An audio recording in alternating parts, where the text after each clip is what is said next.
Starting Tuesday, January 4th, 2022, BlackBerry will stop running support for its classic devices running BlackBerry 7.1 OS and earlier, and BlackBerry 10.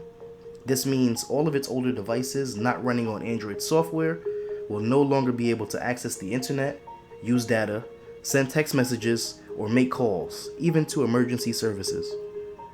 Even though the vast majority of mobile users have moved on from BlackBerry, about a decade ago, they were in a completely different position. In the United States alone, the BlackBerry hit its peak in September 2010 when almost 22 million users, or 37% of 58.7 million American smartphone users at the time, were using a BlackBerry. In this video, I will discuss some of the things that caused BlackBerry to fall.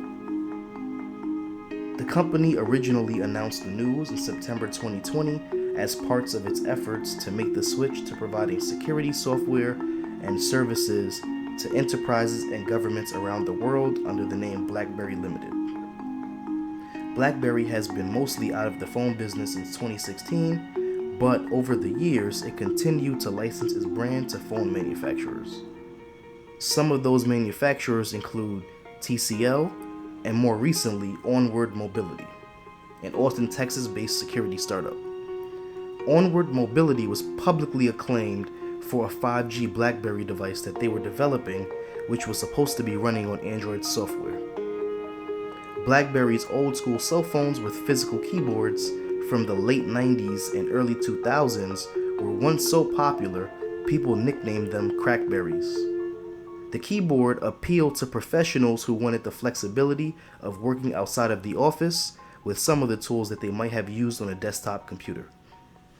The devices also became a status symbol and fixture for any and everyone with high status.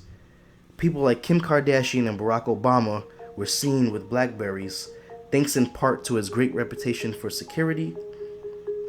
At its peak in 2012, BlackBerry had more than 80 million active users.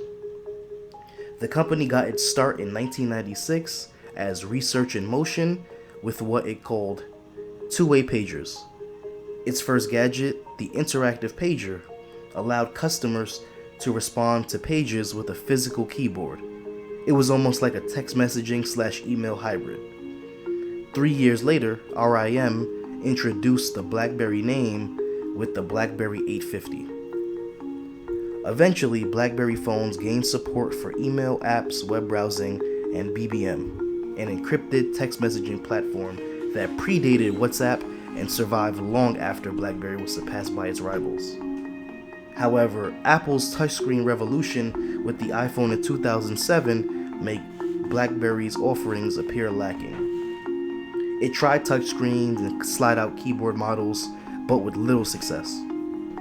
It developed a few phones with no physical keyboard, but those were missing out on BlackBerry's key differentiator, the tactile keyboard.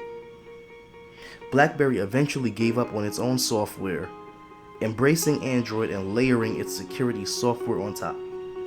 It found some success in enterprise security software and automotive software.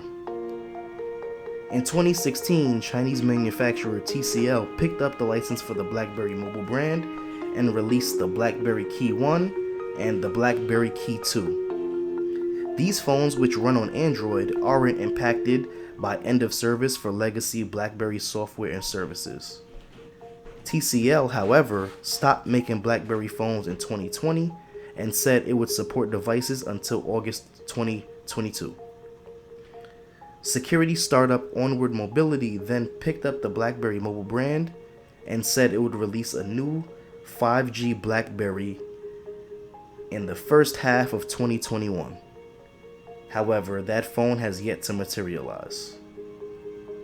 In conclusion, BlackBerry failed due to late adoption of standard industry practices and just not being as innovative over time as they should have been. In the tech sector, that's a very important thing because technology is constantly changing and evolving. How do you guys feel about the end of BlackBerry?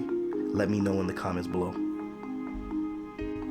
Don't forget to like, comment, and subscribe, and I will see you in the next video. And as always, thank you for watching.